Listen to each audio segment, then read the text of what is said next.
आज श्याम सुंदर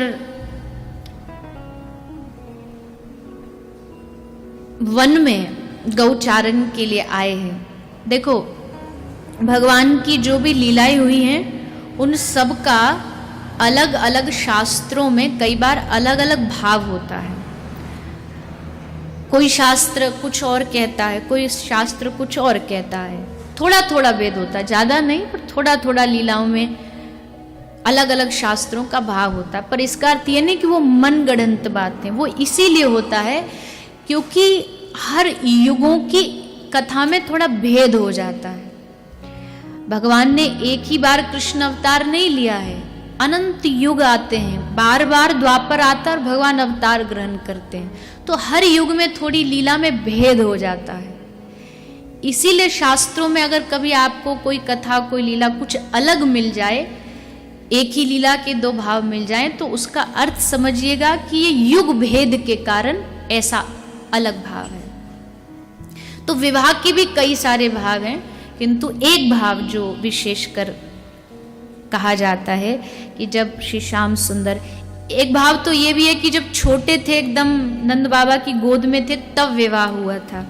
दूसरा भाव ये है कि श्याम सुंदर स्वयं आए हैं गौचारण के लिए, और जैसे गौचारण वृंदावन में कर रहे हैं तभी अचानक जोर से आंधी चली, अंधकार हुआ, घनघोर अंधकार हुआ, और गौएं भी धीरे धीरे सब अलग हो गई, ग्वाल बाल सब अलग हो गए और कृष्ण अकेले रह गए। नंद बाबा भी अलग हो गए। अब तो श्याम सुंदर नंद बाबा को खोज रहे, नंद बाबा लाला को खोज रहे, और आज श्याम सुंदर खूब रो रहे हैं कि अब हम कैसे घर जाएंगे, आज तो बाबा भी चले गए, ग्वाल बाल भी ना मिल रहे। प्रभु रो रहे हैं और नंद बाबा लाला को ढूंढ रहे, पर लाला दिखाई ना दे रहे क्योंकि काली अंधियार छाई हुई है। अब काले में कालो तो दिखे ना है, अब कालो अंधकार है तो ठाकुर जी दिखाई ना दे रहे कहीं। पर जोर जोर से जब रोने की आवाज आई तो बाबा समझ गए कि लाला सामने ठाड़ो है, तो जाके लाला को पकड़ो। जैसे पकड़ो तो बाबा के हृदय ते लग के जोर जोर ते लाल जी रोने लगे। अरे बाबा तुम कहाँ चले गए, हमको बड़ो डर लग रहे हो है, जल्दी घर चलो, अब हम यहाँ नहीं रुकेंगे। तो बाबा बोले अरे लाला अभी तो गैया ढूंढनी है सबरी, पहले गैया मिलेगी फिर हम जाएंगे यहाँ ते। बोले ना ना बाबा मैं तो घर ही जाऊंगा। पर लाला गैयन को छोड़ के कैसे जाऊं, बस ये बात चली रही थी कि तभी फिर से एक आंधी आई और देखा सामने एक प्रकाश प्रकट हुआ। बाबा की आंखें चौंधिया गई, पहले तो लगा कोई बिजली गिरी है, पर जब ध्यान से देखा तो सामने स्वामिनी खड़ी थी, छोटी सी लाली। अरे लाली राधा तू यहाँ क्या कर रही है? ले बाबा मैं अपने सखियन के संग आई यहाँ, पर मार्ग भूल गई और अब आंधी में घर जा रही हूँ। अरे लाली एक काम करेगी? बोले हाँ। बोले छोरा बड़ी जिद कर रहे हो, घर जानो है, मोकू अभी गैया भी घेर के लानी है, तू हमारे या कन्हैया को हमारे घर पहुंचा देगी? हाँ हाँ बाबा क्यों ना पहुंचाऊंगी, मोकू सारे ब्रज के रास्ता मालूम है, आपकी कन्हैया को आपके घर पहुंचा दूंगी। तो भोले भाले ठाकुर जी बोले चलो। अब स्वामिनी और श्याम सुंदर दोनों चल पड़े। अब चल रहे हैं तो ठाकुर जी बोले कि स्वामिनी घर तो ले जा रही हो, हाथ तो पकड़ लो। लाल जी बोले क्यों? बोले हमको डर लग रहे हो, बाबा ने अभी बताई ना हमको बड़ो डर लगे है, तो जाकू डर लगे वाकू थोड़ी तसल्ली देनी पड़े ना। अच्छा तो आपको डर लग रहा है? बोले हाँ हाँ डर लग रहा है। अरे क्यों लीला करते हो, तुम्हें डर लगता है? डर भी जिस जाकू देख के डरे, वो आज आंधी को देख करके डर रहे हो। बोले हाँ हाँ स्वामिनी आप हाथ पकड़ो। लाली जी ने यूं हाथ पकड़ो, मार्गदर्शन करने लगी, और जैसे हाथ पकड़ा सोई बिजली चमकी, जोर से एक अंधकार दूर हुआ, और उसी स्थान पर भांडीर वन में एक दिव्य विवाह मंडप प्रकट हो गया। बिजली चमकते ही दिव्य विवाह मंडल प्रकट हुआ। अचानक सारी ऋतुएं बदल गई, सारी ऋतुएं अपने आप एकाएक वृंदावन में बसंत ऋतु छा गई। वृंदावन की ब्रज की प्रकृति भी आह्लादनी की इच्छा से ही चलती है। जो उनको प्रकृति चाहिए वही प्रकृति प्रकट हो जाती है। बसंत प्रकट हुआ, चारों ओर सुंदर सुंदर पुष्प खिलने लगे, हजारों नौकाएं एक साथ यमुना जी में प्रकट हो गईं। सब नौकाएं सुंदर सजाई गई हैं अलंकारों से, और उन नौकाओं का आकार भी एकदम सुंदर हंस जैसा है। और उन सब नौकाओं में अष्ट अष्ट सखियां बैठी हैं, पीले पीले लहंगा पहन करके, सुंदर जिनका वर्ण है श्री राधा रानी के स्वरूप में और उन सखियों के स्वरूप में आज कोई भेद नहीं है। सुंदर केश, लंबे लंबे केश, चोटी ऐसे लगती है जैसे कोई काली नागिन लहरा रही हो, देह से कमल की सुगंध प्रकट हो रही है। दो मंडली बनी है, एक सांवरी सखी है सारी और एक गौर सखी है। सांवरी सखी श्याम सुंदर की तरफ आ जाती है उनकी मंडली में, और गोरी सखी सब श्री श्यामाजू के साथ खड़ी हो जाती है। रंग बिरंगी नौकाएं तैयार हो गई, पुष्पों की रंगोली बनी हुई है, और एक सखी जाती है, स्वर्ण का एक पटला लेकर के आती है। उस पर एक पर श्री नंदनंदन को बिठाया जाता है, एक पर श्री लाडली जी को बिठाया जाता है। किंतु विवाह से पूर्व तो लड़की का मुख नहीं दिखाते ना, वो पर्दा लगा के रखते हैं। तो श्याम सुंदर के सामने पर्दा लगा दिया और श्याम सुंदर को उबटन लगा रही है सखी। तो श्याम सुंदर की नजरें बस बड़े चंचल हैं, इधर उधर ढूंढ रही। बोले क्या ढूंढ रहे हो? बोले प्रिया जी को ढूंढ रहे हैं। गोपी कह ली थोड़ी तसल्ली रखो, मिल लेना, अभी थोड़ा समय है, ब्याह हो जाने दो। तो सारी सखियां इधर श्याम सुंदर को उपटन लगाती। श्याम सुंदर पूछते हैं कि प्यारी जी को भी श्रृंगार, उनको उबटन लगाया जा रहा है? बोले हाँ बिल्कुल, इतने मासूम मत बनो कि जैसे कुछ आप जानते ही ना हो। आप सब जानते हैं पर लीला सब करते रहते हैं। सारी सखियां एक तरफ श्याम सुंदर का श्रृंगार कर रही हैं, एक तरफ श्री जी का। श्याम सुंदर को पीले वस्त्र, पीली धोती, पीला पीतांबर पहनाया गया, सुंदर बाजूबंद, गुलाब के जल से, केसर के जल से स्नान इत्यादि कराया गया, माथे पर रोली का चंदन लगाया, सुंदर बालों में, सुगंधित केशों में तेल लगाया गया। और दूसरी तरफ श्री स्वामिनी जी को सखियां नीले वर्ण का श्रृंगार वस्त्र धारण कराती है, और फिर दोनों को नौका में लेकर के एक दूसरे के समक्ष लाया जाता है। उधर से श्री राधा नील वसन धारण करके उतरती हैं, और इधर मोतियों का हार पहने हुए श्री श्याम सुंदर उतरते हैं। सारी सखियां गाती बजाती, मृदंग बजाती बजाती, करताल बजाती बजाती दोनों को बिठा देती हैं। देवगण पुष्प वर्षा करते हैं। दुल्हा दुल्हिन नख शिख शोभा, श्री हरि प्रिया निरखी मन मोहा। ब्रज के बहुत पद हैं श्री राधा कृष्ण के विवाह के। मंडप के मध्य में बिठा दिया गया। एक सखी 2 रतन वेदी लेकर के आई, दुल्हा दुल्हन को बिठा करके बिठाया ही तभी आकाश में एक प्रकाश हुआ, और प्रकाश होते ही आकाश से नीचे उतरे ब्रह्मा जी। श्री ब्रह्मा जी आज आकाश से नीचे उतरे हैं। तो सखी टेढ़ी टेढ़ी नजरों से पूछती है ब्रह्मा को, तुम्हारा यहाँ क्या काम, तुम क्यों आए हो? ब्रह्मा जी बोले, मैं इस विवाह का पुरोहित हूं, कर्मकांड के काम तो मैं ही कराऊंगा ना, पंडित जी चाहिए। और मैंने युगों युगों से क्षण का इसकी प्रतीक्षा की है कि मुझे ये अवसर प्राप्त हो, मैं इस विवाह का साक्षी बनूं। ललिता जी बोले, हमें नहीं चाहिए कोई पंडित, हमारी स्वामिनी का विवाह हम खुद करा लेंगे। किंतु ब्रह्मा जी उदास हो गए तो श्री राधा रानी ने स्वीकृति दे दी इशारे से, कोई बात नहीं, इनकी इच्छा भी पूर्ण हो। पर सखियों ने पहले ही कह दिया, देखो पंडित जी आपका ज्यादा प्रवेश नहीं होगा इस विवाह में, बस आप मंत्र पढ़ो, आपका यही काम है, बाकी हम देख लेंगे। ब्रह्मा जी बोले कन्यादान कौन करेगा? ललिता बोली हमने कहा ना, ज्यादा इधर उधर की बात नहीं, हम संभाल लेंगी जो हमें करना होगा, आप बस मंत्र पढ़ो। तो ब्रह्मा जी ने मंत्रोच्चारण आरंभ किया।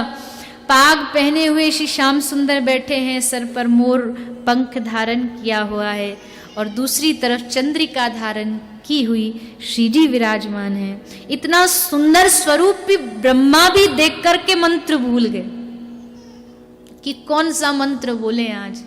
इनकी शोभा के सामने तो मंत्र का भी भान नहीं रहा। तब गोपी सखी याद दिलाती, ब्रह्मा जी ये बोलिए।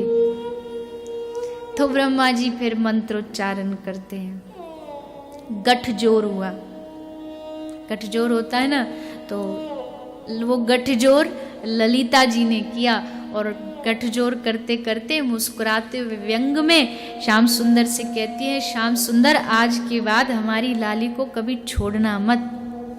और फिर गांठ बांध देती है जोर से कि खुले नहीं। दोनों का मंत्रोच्चारण के बाद भंवरी पड़ती है, भंवरी पड़ने लगती है राधा श्याम सुंदर दोनों। गोपी देख देख कितनी गोपी तो ये दर्शन करके मूर्छित होके गिर पड़ती है। अपने प्राणाधार दोनों को, सखी का मतलब क्या, उनको सुखी देख के एकदम राजी हो जाए कि आहा देखो आज दोनों कितने सुंदर लग रहे, मूर्छित हो गई कितनी। तो कन्यादान कौन करेगा? कन्यादान ललिता बोली मैं करूंगी। उठी सी ललिता जू और लाली का हाथ पकड़ा और लाली का हाथ पकड़ के श्याम सुंदर के हाथ में देती हुई बोली, श्याम सुंदर हमारी लाली बहुत भोरी है, इनका ध्यान रखना, कभी कष्ट मत देना इनको। कन्यादान हाथ में दे करके अब सिंदूर दान की बारी आई। श्याम सुंदर ने सिंदूर दान किया तो अपने आप को आवेश में श्याम सुंदर रोक नहीं पाए, मूर्छित होने लगे। तो सखियों ने पकड़ के संभाला। अरे क्या कर रहे हो श्याम सुंदर, विवाह तो पूर्ण होने दीजिए। देह का भान नहीं रहा था पर एकदम चौंके। इसके उपरांत श्री ब्रह्मा जी दोनों युगल जोड़ी के, युगल सरकार के चरण धोते हैं। चरण धोते धोते ब्रह्मा जी आनंदित हो जाते हैं कि वाह क्या सुख हमें प्राप्त होता है, ब्रह्मा की गद्दी तो इसके सामने तुच्छ है। धोते चरण प्रक्षालन करते करते ब्रह्मा मूर्छित होने लगे।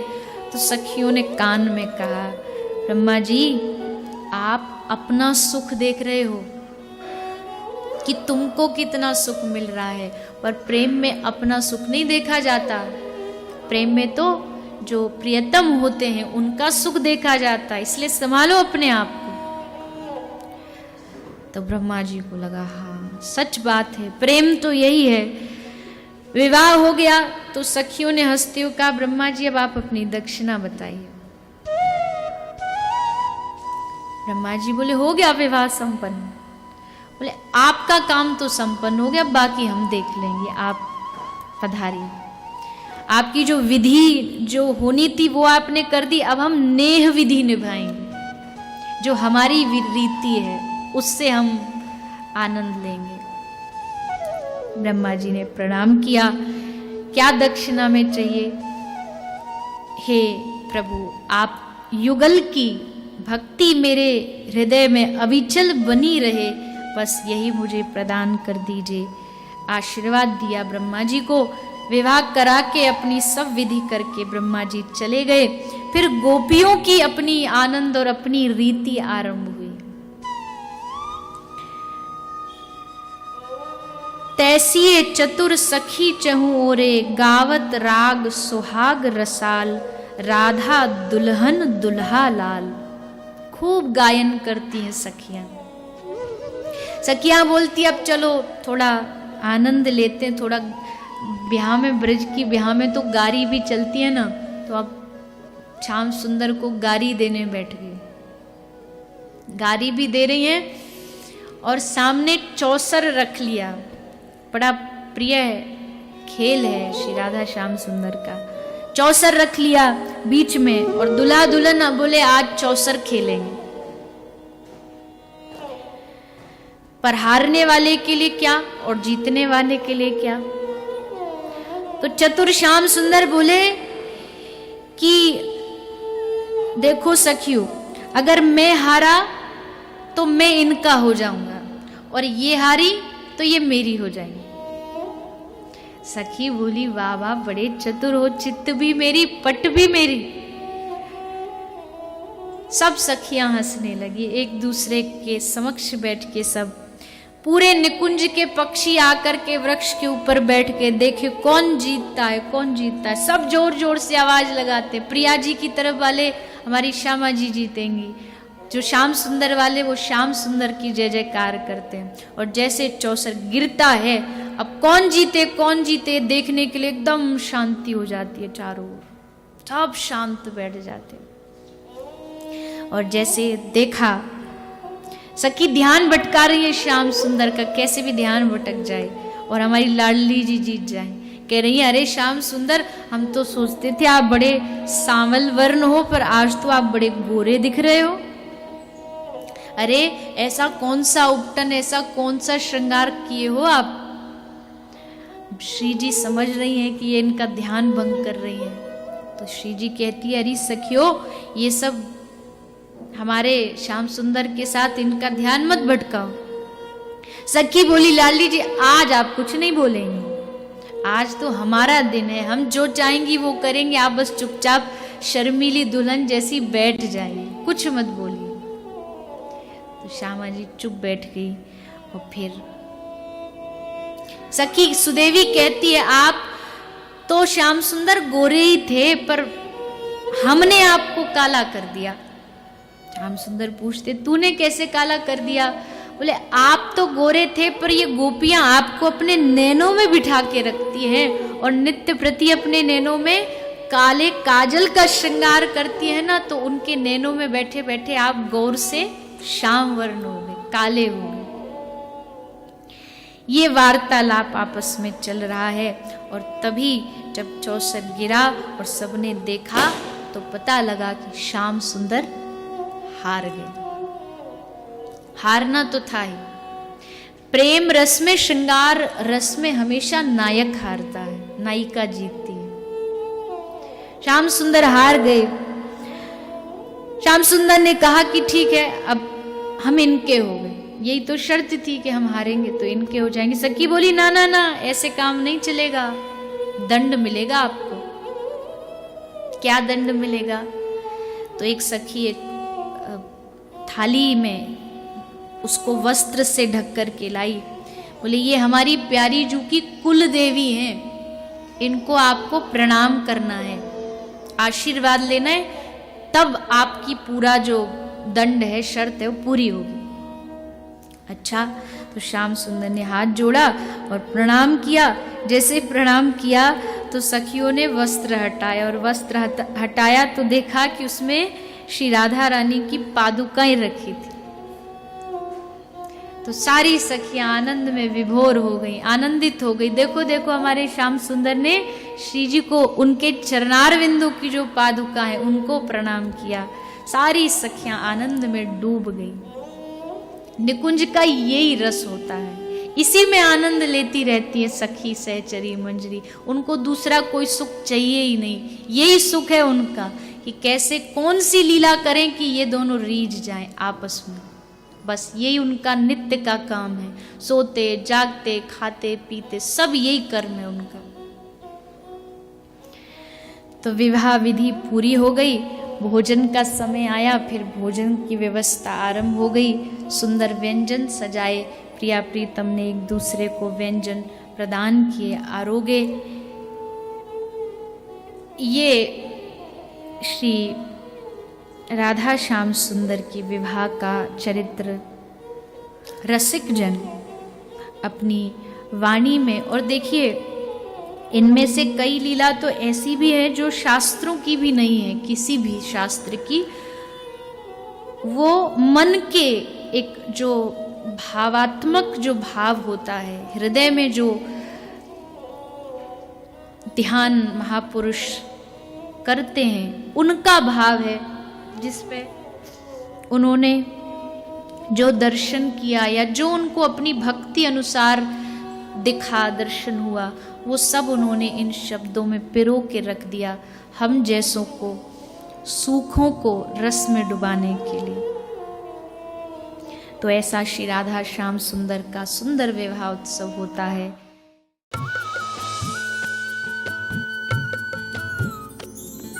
सर्वधर्म संगम, धर्म के सच्चे प्रहरी।